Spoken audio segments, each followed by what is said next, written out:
रीटा जी, मैं आपसे क्वेश्चन करना चाहती हूँ कि नेटवर्क मार्केटिंग में बिना कन्विंसिंग, बिना कॉलिंग, बिना लीड को परचेज किए भी कैसे किया जा सकता है? क्योंकि आज का जो हमारा टॉपिक है वो है स्टॉप कन्विंसिंग प्रोस्पेक्ट्स। तो जितनी ऑडियंस हमारी यहाँ पे बैठी है वो इस होप से बैठी है कि यहाँ से उन्हें कुछ सीखने को मिलेगा, कुछ समझने को मिलेगा, कुछ न्यू चीजें पता चलेंगी और कहाँ पे वो गलती कर रहे हैं उस बारे में भी उसको नॉलेज मिलेगी। तो हम आज इस बारे में चर्चा करने वाले हैं। तो जो लोग भी अभी तक हमें देख रहे हैं, हमारे चैनल को उन्होंने सब्सक्राइब नहीं किया है और जो इंस्टाग्राम पे उन्होंने फॉलो नहीं किया है, तो वो सब्सक्राइब एंड फॉलो करना बिल्कुल भी ना भूलें। तो चलिए इस वीडियो को हम स्टार्ट करते हैं और एंड तक जरूर बने रहिएगा। तो रीटा जी, आपके हिसाब से क्या ऐसा लगता है कि लोग कन्विंसिंग करते करते क्यों थक गए हैं और नेटवर्क मार्केटिंग क्यों नहीं करना चाहते? देखो, क्वेश्चन बहुत अच्छा है और रही बात कन्विंसिंग की तो पहले मैं क्लियर कर दूं कि कन्विंसिंग करना मतलब पता है क्या है कि उसको ना बैक करना कि भाई तुम ज्वाइन कर लो, सर प्लीज 10 मिनट सुन लो, sir please Zoom link attend कर लो, एक बार तो मीटिंग देख लो। ये सारी चीजें आपको नहीं करनी है। ये पता है कौन करता है कि जिस इंसान को अगर क्लैरिटी नहीं होती ना, या फिर जिसके पास कोई बैकएंड सिस्टम नहीं होता, या फिर उसको लीड्स को या प्रॉस्पेक्ट को कैसे नर्चर करना है, उसके पास कोई प्रॉपर स्ट्रक्चर नहीं होता, वो लोग ये सारी चीजें करते हैं। एग्री करते हैं आप इस बात से? बिल्कुल बिल्कुल एग्री करती हूँ कि जिनके पास प्रॉपर सिस्टम नहीं है, जिनको खुद नॉलेज नहीं है कि नेटवर्क मार्केटिंग का बिजनेस मॉडल क्या है, उनको थोड़ी सी आगे दिक्कत आती है क्योंकि कहीं ना कहीं उनकी गलती भी नहीं है, क्योंकि उनका जो वर्किंग प्रोसेस है, उनका जो सिस्टम है, जो उनको मिला है, वो फॉलो ही यही रूल को करता है। वो फॉलो ही आउटडेटेड तरीकों को करता है, जिसकी वजह से आगे उन्हें परेशानी आती है ना? तो मेरे हिसाब से ऐसा क्या होना चाहिए, ऐसा क्या वो करें कि जहां पर उन्हें किसी को कन्विंस ना करना पड़े, जहां पर उनके पास रिजल्ट्स भी एकदम लॉजिकल आए, तो ऐसा क्या वो करें? देखो, आपको तो पता है कि लोगों को सिर्फ प्लान दिखाना या ब्रांड का नाम दिखाना या फिर कुछ अचीवमेंट्स दिखाना, इससे लोग हैं वो ट्रस्ट नहीं करते। ठीक है, आपको नॉर्मल नेचुरल एक ह्यूमन साइकोलॉजी समझनी पड़ेगी कि आप तो सबसे पहले उस इंसान की अंडरस्टैंडिंग, उसकी नीड क्या है वो समझो। ठीक है, वो क्या चाहता है। या फिर कुछ कुछ लोग आपने देखा होगा कि नेटवर्क मार्केटिंग का नाम सुनते ही तुरंत बोलते हैं नो। भाई नेटवर्क मार्केटिंग का नाम सुन के मना कर, तुम तो आओ ही मत, तुम्हें तो हमें बताओ ही मत। क्यों? क्योंकि उसका बैड एक्सपीरियंस रहा होता है।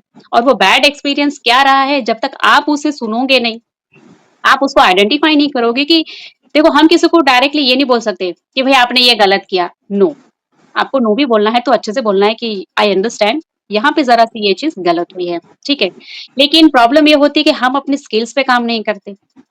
ठीक है, हमारे पास एक ऐसा सिस्टम नहीं होता है। तो इमेजिन करो कि आपके पास एक ऐसा बैकएंड सिस्टम है कि जहाँ पे आपको लोगों को कॉल या कन्विंस ना करना पड़े।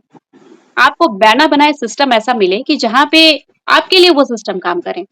और आपने ये बात तो सुनी होगी कि नेटवर्क मार्केटिंग में लोग नेटवर्क तो बनाते हैं, लेकिन सही तरीके से मार्केटिंग करना भूल जाते हैं।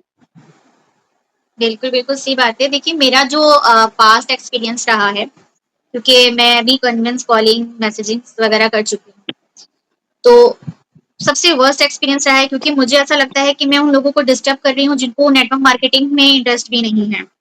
कहीं ना कहीं जो कॉलिंग सिस्टम पे काम कर रहे हैं, कन्विंस कर रहे हैं, उन्हें भी ये फील होता होगा कि हमें नहीं करना, हम थक चुके हैं, अब जो करना चाहते हैं वही हमारे पास आ जाए। ऐसा करते करते यूट्यूब पे आते हैं, सर्च करते हैं, जैसे मैं थक गई, परेशान हो गई, फ्रस्ट्रेशन हो गई, यूट्यूब पे आई, सर्च किया, वहां पे ढूंढ रही हूँ अपनी प्रॉब्लम का सोल्यूशन, है ना? तो मैं अपनी प्रॉब्लम का सोल्यूशन ढूंढ रही हूँ, तो यहाँ से मुझे ये समझ में आता है कि आप भी सबसे पहले आइडेंटिफाई कीजिए कि लोगों की प्रॉब्लम क्या है, उससे रिलेट ही आप लोगों से बात कीजिए। और मुझे ऐसा लगता है कि कहीं ना कहीं किसी को पुश करना वहां पे नीडी फील होता है। सामने वाला पर्सन समझ जाता है कि आप बस उसे कुछ ना कुछ सेल करने के लिए आए हो। क्योंकि अगर आपने भी ये चीज फील की होगी, हम किसी भी मॉल में जाएं या किसी भी मार्केट में जाएं, जब कोई पीछे जबरदस्ती का हमारे पड़ जाता है कि मैम मैम ले लीजिए, सर सर ले लीजिए, हमें नहीं जरूरत है, हमें नहीं चाहिए। मन में एक आता है क्यों पीछे पड़ा है, अब वो पीछे पड़ा है, जो मेरा माइंड है कुछ सर्च करने इरिटेट का, कुछ होता है। देखने का, मेरा उसमें भी दिल नहीं लग रहा है। मैं अंदर ही अंदर सोच रही हूँ कि भाई ये जाए यहाँ से, क्यों खड़ा हुआ है, मैं कुछ देख ही नहीं पा रही हूँ, है ना? तो उस तरीके की फीलिंग आती है। लेकिन जब सामने अगर हम किसी को इसी तरीके से कन्विंस करते हैं, तो हमारा प्रोस्पेक्ट भी सेम एज इट इज यही चीज फील करता है, और वो बस ये सोचता है कि भाई ये कैसे भी करके बस जाए यहाँ से, फोन कट करे और मैं अपना काम करूँ। और कुछ तो ऐसे भी होते हैं कि सुनना ही नहीं चाहते और फोन तुरंत कट। जब फोन कट हो जाता है तो वहां पे बहुत बुरा फील होता है कि हम क्या कुछ गलत काम कर रहे हैं, हम तो इनके ही फायदे की बात बताने के लिए आए हैं। तो मेरे हिसाब से मुझे बिल्कुल भी आउटडेटेड तरीके नहीं पसंद थे। इसी वजह से मैंने अपने सिस्टम को अपडेट किया और आज जिन तरीकों पे मैं काम कर रही हूँ तो काफ़ी अच्छे हमें भी रिज़ल्ट्स आ रहे हैं। आगे बताऊँगी कि आप किस तरीके से काम करो ताकि आपको भी आगे रिज़ल्ट्स आएँ। बिल्कुल, इस पर आप देखो क्या मैं कहना ना चाहेंगे? हाँ, मैं ज़रा-सा ये कहना चाहूँगी कि लोग जो हैं किसके पीछे पड़ते हैं? पीछे पड़ने का रीज़न क्या है? क्योंकि आपको क्लोज़िंग की प्रॉस्पेक्ट की क्लोज़िंग की आपको एक साइकोलॉजी समझनी होगी कि कोई भी प्रॉस्पेक्ट है वो तुरंत क्लोज़ नहीं होता, ठीक है? कभी-कभार कोई प्रॉस्पेक्ट है वो विदिन 7 डेज़ में क्लोज़ होगा, कोई प्रॉस्पेक्ट है वो 30 डेज़ में क्लोज़ होगा और देखिए प्रॉस्पेक्ट को क्लोज़ होने का जो सिस्टम है ना, वो एट लीस्ट 90 डेज़ तक रहता है क्लोजिंग का। सो आप एक्सपेक्ट नहीं कर सकते कि हाँ, आज आपने मॉर्निंग में बात की तो भाई इवनिंग तक वो क्लोज़ हो जाएगा। ऐसे भी मिलते हैं, लेकिन कब मिलते हैं कि जब आप उन्हें वैल्यू देते हो, ठीक है? हुँ, हुँ। आप उन्हें सेल्समैन्स नहीं बनते हो कि भाई ले लो, एक बार देख लो, एक बार देख लो। अरे अच्छा मैं कुछ आपको डिस्काउंट कर दूँगा, मैं कुछ और रेट कम कर दूँगा, no. If you have right system, आपके पास अच्छा-सा बैकएंड सिस्टम है, तो आप कभी किसी के पीछे नहीं पड़ोगे, आप हमेशा उसको वैल्यू दोगे। आपने ये चीज़ तो सुनी होगी कि कस्टमर तब तक आपकी नहीं सुनता जब तक उसके फ़ायदे की बात ना करी जाए, ठीक है? तो यहाँ पे इम्पोर्टेंट ये है कि सामने वालों को जो सुनना है, जब तक आप वो नहीं बोलोगे, वो आपकी बात नहीं सुनेगा। सो मोस्ट इम्पोर्टेंट थिंग ये है कि आपको हमेशा सामने वाले को ध्यान से सुनना है, क्योंकि जब तक सुनोगे नहीं, तब तक आप उसकी नीड क्या है वो आइडेंटिफ़ाई नहीं कर पाएँगे। सही बात है, सामने वाले पर्सन के अंदर इंटरेस्ट इंटरेस्ट को जगाना है। जिसे इंटरेस्ट नहीं है उससे बात करने से तो आप ही का टाइम वेस्ट है ना। एक एक चीज़ ये सोचिए कि एक घर में आप किसी से कह रहे हैं रात के 12 बजे, बढ़िया कंबल-अम्बल में लेटा है बंदा और जो है टीवी-वी ऑन करे, मोबाइल-वोबाइल चला रहा है, बढ़िया एसी-वेसी ऑन करके लेटा हुआ है। अब आप उससे कह रहे हो चलो बाहर टहल करके आते हैं। उसकी नई नीड है, वो नहीं जाएगा आपके आपका कहना नहीं मानेगा, नहीं टहलेगा जा करके, नहीं आपके साथ वो चिल आउट करेगा रात के 12 बजे जा करके। उसके फ़ायदे की बात कीजिए तो वो जाएगा। उसको बोलिए चलो टहल करके आते हैं, थम्स अप पिलाएँगे। चलो टहल करके आते हैं, पिज़्ज़ा खिलाएँगे। चलो टहल करके आते हैं, पी लेंगे, बिल्कुल, है ना? बिल्कुल, तो बिल्कुल।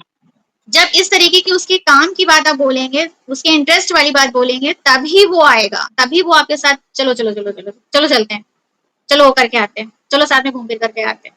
तो नेटवर्क मार्केटिंग में भी आपको यही करना है, इंटरेस्ट जगाना है और इंटरेस्ट वो तभी जगेगा जब उसके फायदे की बात आप करेंगे, जब आपको इस चीज़ की नॉलेज हो जाएगी कि हमें किसको अपने साथ जॉइन करवाना है, किसको अपने साथ जॉइन नहीं करवाना है ना?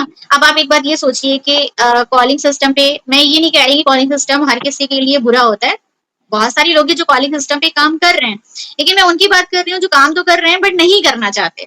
एक प्रेशर है उनके ऊपर कॉलिंग सिस्टम पे क्योंकि उनके पास और कोई दूसरा रास्ता नहीं है। वो रास्ता खोजना चाह रहे हैं लेकिन उनको मिल नहीं रहा है। तो मैं उन लोगों की बात कर रही हूँ कि अगर आप नहीं करना चाहते और आपको ऐसा लग रहा है कि बस बस बहुत हो गया अब सामने से लोग हमारे पास आ जाए तो कुछ ऐसा नया रास्ता निकालिए कंटेंट को क्रिएट कीजिए लोगों को वैल्यू देना स्टार्ट कीजिए ठीक है और खुद भी एजुकेट होइए खुद भी नॉलेज लीजिए खुद भी स्किल्स इंप्रूव कीजिए जो सीखिए लोगों को कंटेंट में आकर के वही सिखाइए तो आपके पास भी क्वालिटी लोग आएंगे क्वांटिटी वाले नहीं। बिल्कुल सही कहा सहमत जी आपने कि अगर लोग चाहते हैं कि इंटरेस्टेड पर्सन आपसे कनेक्ट करे, तो भई आपको कंटेंट क्रिएशन करना पड़ेगा, अपने स्किल्स को इम्प्रूव करना पड़ेगा, अट्रैक्शन मार्केटिंग करनी पड़ेगी। तभी जाके आपको राइट पर्सन है और मेन बात राइट कंटेंट भी बनाना चाहिए जिससे आपको राइट पर्सन मिले, सिर्फ इंक्वायरी वाले पर्सन ना मिले, राइट? जी, बिल्कुल, भले ही मैं मानती हूँ कि इसमें ग्रोथ जो है वो थोड़ी-सी स्लो होगी बट स्ट्रॉन्ग होगी। अगर आप कंटेंट मार्केटिंग से इस बिज़नेस को स्टार्ट करते हैं तो आपको थोड़ा समय लग सकता है बट आपकी रूट्स जो हैं वो बहुत मज़बूत हो जाएँगी। आज का डाला हुआ कंटेंट 2 साल के बाद भी आपको लीड्स को जनरेट करके देगा, इंटरेस्टेड पर्सन को ला करके आपको देगा। ठीक है? फॉर आवर एक्सपीरियंस क्योंकि हम इसी परसेप्शन पे काम कर रहे हैं, ठीक है? तो जब हमें रिजल्ट मिल रहा है तो आपको भी मिलेगा। तो यहाँ पे हमारी बातचीत करने का सिर्फ़ एक यही रीज़न था कि चलो आते हैं और देखते हैं कि जिन्हें कन्विंस कॉल नहीं करना है, उनके लिए हम क्या बोल सकते हैं, क्या उनको बता सकते हैं।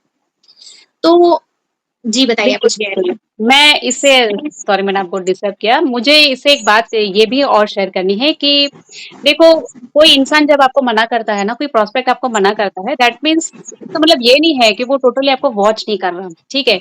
आप जो-जो कंटेंट डाल रहे हैं ना, वो कंटेंट को फ़ॉलो अप पे है। इनडायरेक्टली कंटेंट भी आपका उसके लिए फ़ॉलो अप है कि ठीक है, मुझे ये चीज़ समझ में नहीं है, लेकिन आपको अगर वो आपके कंटेंट बार-बार, बार-बार देखता है, तो कहीं न कहीं वो प्रोस्पेक्ट है, वो क्लोजिंग की तरफ भी आता है।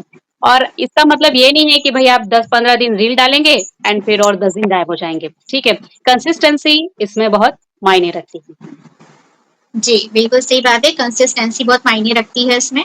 और अगर देखो आपको कोई गाइडेंस करने वाला नहीं है कि हम कंटेंट क्या बनाएँ, स्क्रिप्ट कहाँ से लें, हुक कैसे बनाएँ, टाइटल्स क्या होने चाहिए, है ना? आपको तो ये सिस्टम प्रोवाइड नहीं है, आपको तो सीखने को नहीं मिल रहा है, आप फ्रेशर हैं, ठीक है?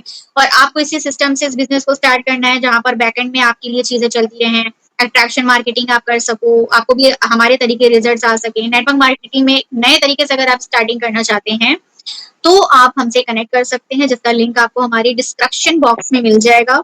और आपको अगर ये समझना है कि नेटवर्क मार्केटिंग में हम किस तरीके से काम कर रहे हैं, ठीक है, हमें कैसे रिजल्ट्स आ रहे हैं, हमें कैसे लोग खुद से अप्रोच करते हैं, तो डिस्क्रिप्शन बॉक्स में आपको हमारा 90 मिनट का एक वेबिनार मिल जाएगा। उस वेबिनार को भी आप चेकआउट कीजिए जिसमें आपकी ए टू जेड सारी क्लैरिटी आपको मिल जाएगी। उस वेबिनार के अंदर एक फ्री गिफ्ट भी आपको मिलेगा जो कि आप देखेंगे तो आपको समझ में आएगा कि वो क्या गिफ्ट है, ठीक है? कुछ बोनसेस भी आपको मिलेंगे, बट वो जब आप देखोगे तभी, और देखेगा वही जो सीरियस होगा, क्योंकि 90 मिनट का समय बहुत लंबा होता है और हर कोई नहीं दे पाता है। तो जो अपने बिजनेस के लिए, अपने फ्यूचर के लिए सीरियस है, 90 मिनट का समय दीजिए और जाइए और रजिस्ट्रेशन करके वीडियो को वॉच आउट कीजिए।